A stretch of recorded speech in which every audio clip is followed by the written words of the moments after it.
Hi everyone. This video is going to take us through examples of problems that have to do with angles of elevation and angles of depression. This is a really common application of trig ratios. Here are just two pictures that will give you an idea of what we're talking about.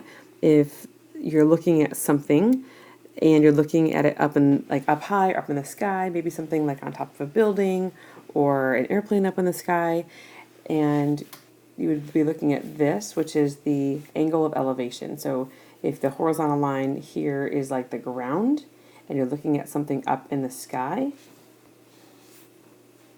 then because the angle is looking up, we call that an angle of elevation.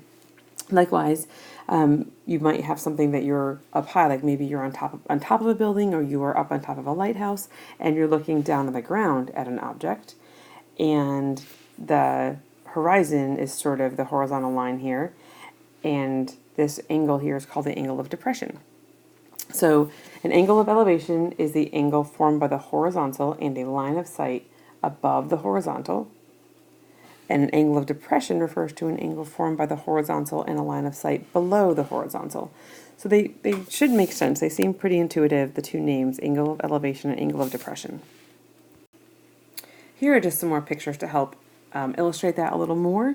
So this top picture, we can see from this person's view, the horizontal line is here. And just keep in mind that that line is, we think of it in general as like parallel to the ground or parallel to the actual horizon.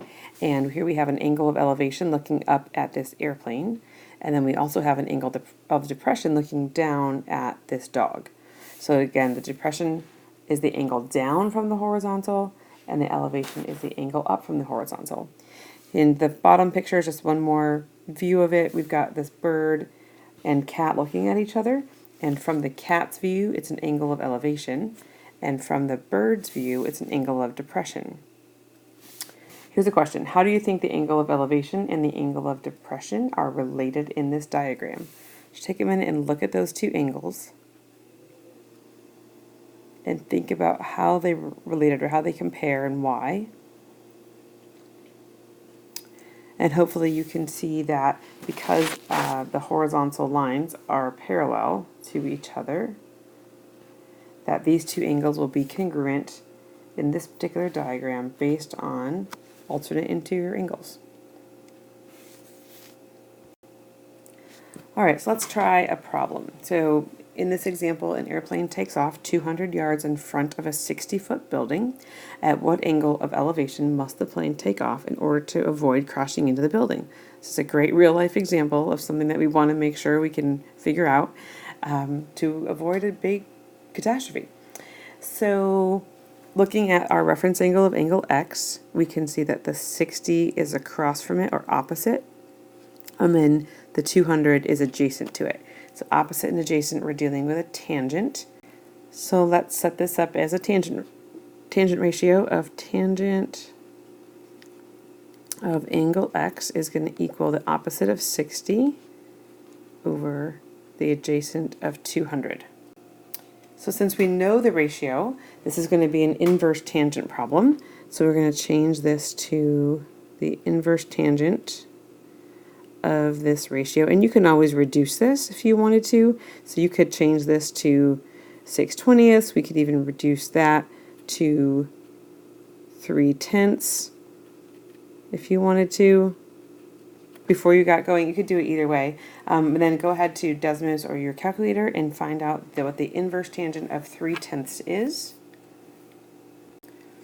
And we should get that this is about equal to 16.7 degrees.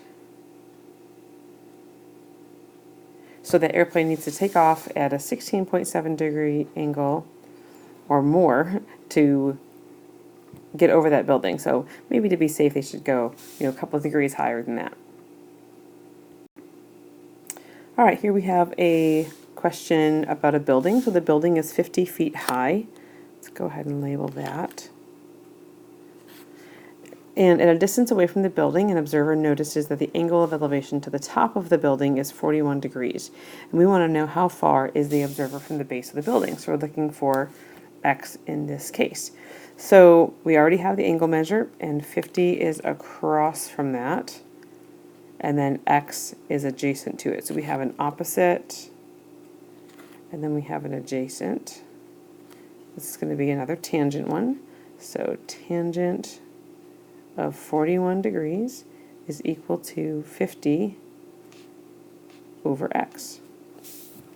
So let's find out what tangent of 41 degrees is. That's going to give us 0.8693. And we want to solve for x, so go ahead and put this over 1. Set up your proportion, 0.8693x equals 50. And then we divide by 0.8693.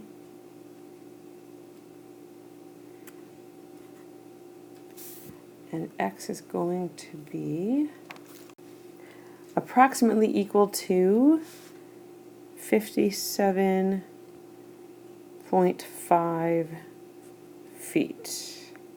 So the observer is 57.5 feet away from the building.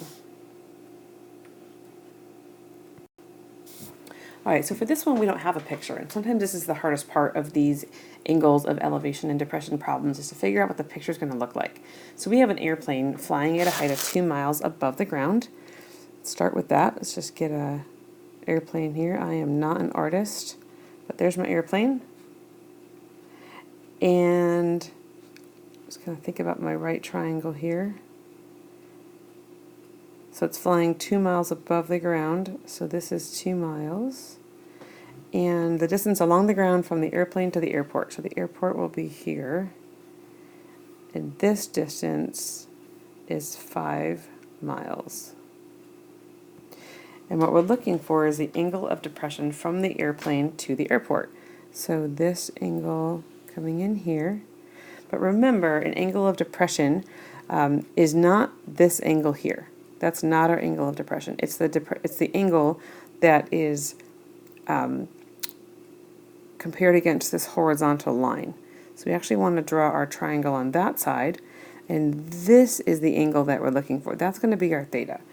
The angle of depression is always compared to the horizontal line, looking down. So the most common mistake people make is they find this angle, but this is not the one we want. We don't want that angle. We want this angle, how it compares to the horizontal. Okay, so since we basically have a rectangle here, this 5 miles would be the same up here. And then the 2 would also be over here. Well, I guess I didn't leave myself much room, but we'll figure this out. So the reference angle being our theta, we have across from it is our 2, so that's opposite. And then the adjacent is our 5. So this is going to be a tangent ratio. So we're going to need to set this up as a tangent. So tangent of theta is going to equal opposite, which is 2, over adjacent, which is 5. So since we know the ratio, we're going to use an inverse tangent ratio. So on your, well, actually, let's set this up. So we have tangent, inverse tangent of 2/5. So on your calculator or Desmos, let's go ahead and type that in to find out what the angle is going to be, and that comes out to approximately equal to 21.8 degrees. Okay, our next question, we have a man who is 2 meters tall, stands on horizontal ground 30 meters from a tree. All right, so let's see. Here is my tree. Here is my man. That's all I'm going to do with that. Here's the horizontal ground. And so this man is 2 meters tall. And this distance away from the tree is 30. The angle of elevation to the top of the tree from his eyes. So notice it's not from the ground, it's from his eyes. We have another horizontal line here from his eyes. So the angle of elevation from here to the top of the tree, that is 28 degrees. And the question is to find the height of the tree. So notice when we do our ratio on this triangle right here, we are going to end up getting this distance, which is not the whole height of the tree. So we have to remember to add on this extra piece down here when we're all done, which is the 2 meters of the man's height. So this is 2, and we're going to be finding out what this is. And so when we're done, we just have to add that 2 to know the height of the tree. That is sort of the trick to this question. All right, so with our reference angle being 28, and we know that the opposite is our x, that's our opposite, and then the adjacent is 30. This is another tangent question. So we have the tangent of 28 degrees is equal to the opposite x over my adjacent of 30. All right, so go ahead to your calculator and find out what the tangent of 28 degrees is. And that's 0.5317. And then we need to multiply by 30 on both sides.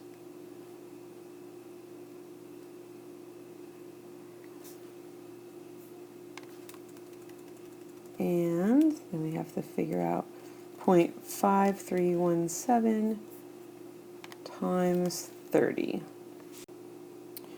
And that's going to give us 15.951. If we round that even to the nearest tenth, that's going to give us about 16 meters. And remember, that's not our final answer. That's just this upper part here, and we need to add that to 2. So the final answer of the height of our tree is about 18 meters. All right, well, hopefully you've seen enough examples, and you can go ahead and finish the last 3 examples on your own. Example 5, 6, and 7. Good luck.